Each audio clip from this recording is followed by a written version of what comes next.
नमस्कार मंडळी, शौर्य केक हाऊसमध्ये तुम्हा सर्वांचं पुन्हा एकदा खूप खूप मनापासून स्वागत. आज आपण बघणार आहोत डच क्रीम केक. जर तुम्हाला स्टेप बाय स्टेप केक शिकायचा असेल तर व्हिडिओ अजिबात स्किप करू नका.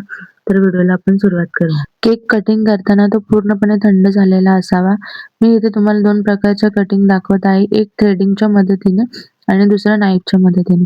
थ्रेडिंगच्या मदतीने केक कट करत असताना विरुद्ध दिशेने दोरा ओढायचा म्हणजे एकदम परफेक्ट आपल्याला केक कट करता येतो. ही खूप सोपी मेथड आहे. दुसरी मेथड आहे नाईफच्या मदतीने. मी इथे घरातली नाईफ घेतली आहे. ती आत बाहेर करत आपण केक कट करून घेणार आहोत. एकसारखं केक कटिंग होतं. ही सुद्धा खूप सोपी मेथड आहे. पण बिगिनर असाल तर तुम्ही थ्रेडिंगचा वापर करा. ती एकदम सोपी पद्धत आहे. कोणीही करू शकतं. तर आपण इथे दोन्ही लेयर कट करून घेतले आहेत. एकदम व्यवस्थित एकसारख्या लेयर कट झालेले आहेत. तुम्ही बघू शकता. दोन्ही लेयर एकदम छान कट झाले. आता आपण इथे फिनिशिंगची सुरुवात करूया. पहिले मी डच क्रीम कशी बनवली ते तुम्हाला सांगते. व्हिडिओ शूट करायचा राहून गेला. मी इथे व्हिप क्रीममध्ये चॉकलेट गनाश ओतून घेतला आणि ते बीटरच्या मदतीने 2 ते 10 ते 20 सेकंदासाठी बीट करून घेतले. तुमची डच क्रीम खूप छान होते, खूप चांगली लागते, खूप डिलिशियस लागते, यम्मी लागते. तुम्ही नक्की हा केक ट्राय करून बघा. आणि आता मी तुम्हाला ह्याच्यात एक टिप सांगणार आहे. जर तुमची क्रीम पातळ होत असेल तर तुम्ही तुमचं बीटर आणि ज्या भांड्यामध्ये तुम्ही क्रीम व्हिप करणार आहात, ते भांडं तुम्ही 10 मिनिटासाठी फ्रिजमध्ये ठेवा. आणि क्रीम सुद्धा ओव्हर व्हिप करू नका. जर तुम्ही ओव्हर व्हिप केली तर क्रीममध्ये बबल्स येतात आणि केकची फिनिशिंग अजिबात चांगली होत नाही.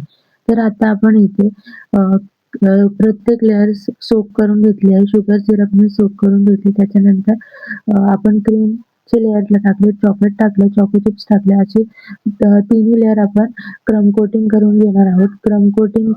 करताना क्रम कोटिंग करायचं, कारण क्रम कोटिंग जर केलं नाही तर तुमच्या केकमध्ये क्रम्स येतात आणि टेस्ट चांगली लागत नाही. क्रम कोटिंग केल्यानंतर मी लगेच केकची फिनिशिंग करायला घेते. मी फ्रीजमध्ये वगैरे ठेवत नाही. फ्रीजमध्ये ठेवू शकता. तुम्हाला जर टाईम असेल तर तुम्ही ठेवू शकता. कधी-कधी ऑर्डर खूप अर्जंट येतात आणि मग आपल्याला टाईम नसतो क्रम कोटिंग करून फ्रीजमध्ये ठेवायचा, नंतर फिनिशिंग करायचं. कधी-कधी अर्ध्या-अर्ध्या तासाने सुद्धा केक लोक मागतात आणि आपण होम बेकर असल्यामुळे आपले केक आपल्याकडे अवेलेबल नसतो. टाईम सुद्धा अवेलेबल नसतो. केक स्पॉन्ज सुद्धा अवेलेबल नसतो. किंवा आपण बनवून ठेवत नाही. आपण जेव्हा ऑर्डर येते तेव्हा फ्रेश सगळं बनवून देतो. त्यामुळे आपल्याकडे इतका वेळ नसतो. तर आता मी इथे तिन्ही लेयर सोक करून, क्रम कोट करून फायनल फिनिशिंग करून घेणार आहे. इथे मी पॅलेट नाईफच्या मदतीने साईडचं क्रम कोटिंग करून घेत आहे. तुम्ही इथे बघू शकता पायपिंग बॅगच्या मदतीने मी किती सहजपणे साईडचं फिनिशिंग करत आहे, वरचं फिनिशिंग करत आहे. साईडने तुम्ही पायपिंग बॅगच्या मदतीने क्रीम लावून घ्या. वरती सुद्धा पायपिंग बॅगच्या मदतीनेच क्रीम लावून घ्या आणि मग फिनिशिंग करा. तुम्ही जर नवशिके असाल तर तुमच्यासाठी ही मेथड खूप इझी असेल. काही टेन्शन येणार नाही किंवा केक कुठेही बिघडणार नाही. तुम्ही बघू शकता एकदम सहज सोप्या पद्धतीने आपण साईडला क्रीम लावून घेतली. कुठे वर-खाली होत नाही. जर तुम्ही डायरेक्ट क्रीम ओतली, डायरेक्ट पॅलेट नाईफच्या मदतीने जर डायरेक्ट करायला गेलात, तर जर तुम्ही नवशिके असाल तर तुम्हाला प्रॉब्लेम होऊ शकतो. तुमचा केक बिघडू शकतो. जिथे-जिथे मला गॅप दिसतो तिथे-तिथे मी क्रीम लावून घेते. अशा प्रकारे आपलं केकची फिनिशिंग एकदम प्रॉपर येते. आता हे बघा माझी पॅलेट नाईफला क्रीम लागलेली आहे. पहिली गोष्ट म्हणजे ही एक टिपच आहे तुमच्यासाठी, की पॅलेट नाईफ क्लीन करून घ्या. पॅलेट नाईफ क्लीन केली तर तुमची फिनिशिंग एकदम चांगली येईल. जर तुमच्या पॅलेट नाईफला क्रीम असेल तर ती क्रीम, ते क्रम्स तुमच्या केकवर लागणार आणि तुमची फिनिशिंग चांगली येणार नाही. प्रत्येक वेळेस पॅलेट नाईफ क्लीन करून घ्यायची आहे. आता मी इथे स्क्रॅपरच्या मदतीने साईडचं फिनिशिंग करून घेत आहे. तुम्ही बघू शकता किती इझी आपला एकदम स्मूथ शायनिंग केक तुम्हाला दिसतो. केकची फिनिशिंग एकदम स्मूथ दिसते. आता आपण इथे फिनिशिंग करताना ATM कार्डचा सुद्धा वापर करू शकतो किंवा तुमच्या घरामध्ये जर पत्ते असतील, तुमच्याकडे स्क्रॅपर नसेल, तर तुम्ही साईडचं फिनिशिंग पत्त्याच्या मदतीने किंवा गेलेलं ATM कार्ड असतं, ते सुद्धा यूज करून करू शकतो. असं काही नाही की केक बनवण्यासाठी खूप साहित्य पाहिजे, सगळं सामान पाहिजे. आपण असेल त्या सामानामध्ये केक बनवू शकतो. फक्त आपल्याला बनवायची इच्छा पाहिजे. कुठलीही गोष्ट करायची असेल तर आपल्या मनात इच्छा असेल तर आपण करू शकतो, नक्कीच करू शकतो. मी सुद्धा कोणत्याही प्रकारचा क्लास न करता YouTubeवर बघूनच सगळं शिकले आणि मला जितकी माहिती आहे, मी आता 5 वर्ष हा केकचा बिझनेस करते. जितकी माहिती आहे, तितकी माहिती मी तुमच्यापर्यंत पोहोचवण्याचा प्रयत्न करते. तर आता इथे आपलं फिनिशिंग झालं आहे. आता आपण इथे गनाश बनवून घेतलं होतं. गनाशची रेसिपी ऑलरेडी आपल्या चॅनलवर अवेलेबल आहे. तुम्ही चेक करू शकता. मी इथे गनाश थोडं मेल्ट करून घेतलं आणि ते केकवर डायरेक्टली ओतले. तुम्ही पायपिंग मिक्सच्या मदतीने सुद्धा करू शकता. पण मला इथे ड्रिप नको आहेत म्हणून मी डायरेक्ट ओतले. जर ड्रिप हवे असतील तर तुम्ही पायपिंग बॅगचाच वापर करा. जेणेकरून तुमच्या ड्रिप खूप सुंदर येतील आणि कोणीही म्हणणार नाही की तुम्ही नवशिके आहात म्हणून. तर आता आपण जे वरचं चॉकलेट आहे ते थोडं-थोडं खाली ओतून घेऊया. पॅलेट नाईफच्या मदतीने खाली ओतून घेऊया. जर तुम्हाला कमी वाटत असेल तर तुम्ही अजून ओतून घेऊ शकता. आता तीच पॅलेट नाईफ मी साइडने कव्हर करण्यासाठी यूज करते.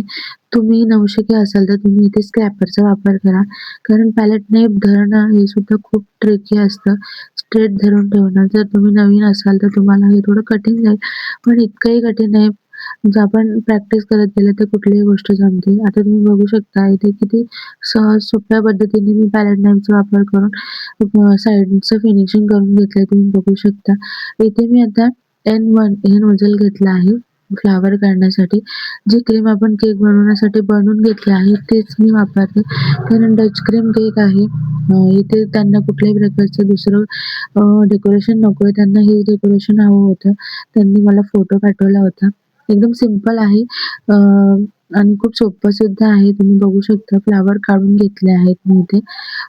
फ्लॉवर काढताना क्रीम तुमची पातळ असेल तर तुमचे फ्लॉवर व्यवस्थित होणार नाहीत.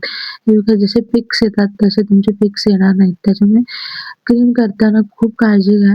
मग आपले क्रीमचे व्हिडिओसुद्धा आपल्या चॅनलवर अवेलेबल आहे. तुम्हाला जर हवी असेल तर तुम्ही नक्की चेक करा आणि त्याचा फायदा घ्या.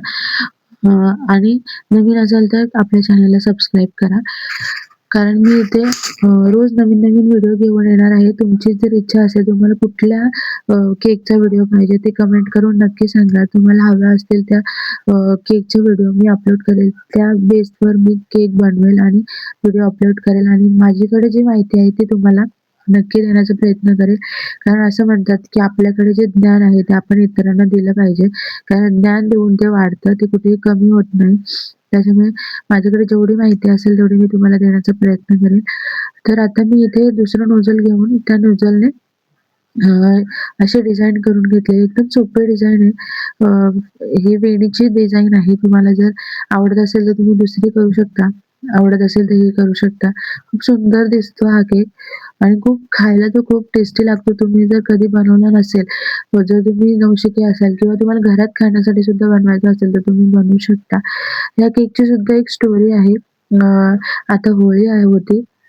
तो होळीला आमच्या इथे मुलं पैसे जमा करतात आणि त्या मुलाच्या आईचा वाढदिवस होता. तर त्या मुलाने त्याच्या आईच्या वाढदिवसासाठी त्याला जे पैसे भेटले होते, त्या पैशामध्ये मला सांगितलं होतं, की "काकी मला हा केक बनवून द्या, कारण माझ्याकडे एवढेच पैसे आहेत, माझ्या आईला मला सरप्राईज द्यायचं." ते ऐकून इतकं छान वाटलं ना, की आपली मुलं आपल्यासाठी इतकं मनापासून करत असतील, तर पैशांकडे काय बघायचं. त्या मुलाने मला फक्त ₹200 दिले होते. तर ₹200 मध्ये मी त्याला हा केक बनवून दिला आणि मला इतकं छान वाटत होतं, की पैशांचं काय, त्या मुलाच्या फीलिंग्स इतक्या महत्त्वाच्या आहेत, की तो त्याच्या आईसाठी हे करतोय. तर तुम्ही नक्की सांगा तुम्हाला हा केक कसा आहे केकचा फायनल लूक. तुम्ही नक्की सांगा, की हा केक तुम्हाला कसा वाटला आणि केक बनवताना तुम्हाला कुठल्या अडचणी येतात, तुमचे काय प्रश्न आहेत ते तुम्ही कमेंट करून सांगा. मी नक्की त्याच्यावर व्हिडिओ बनवेन.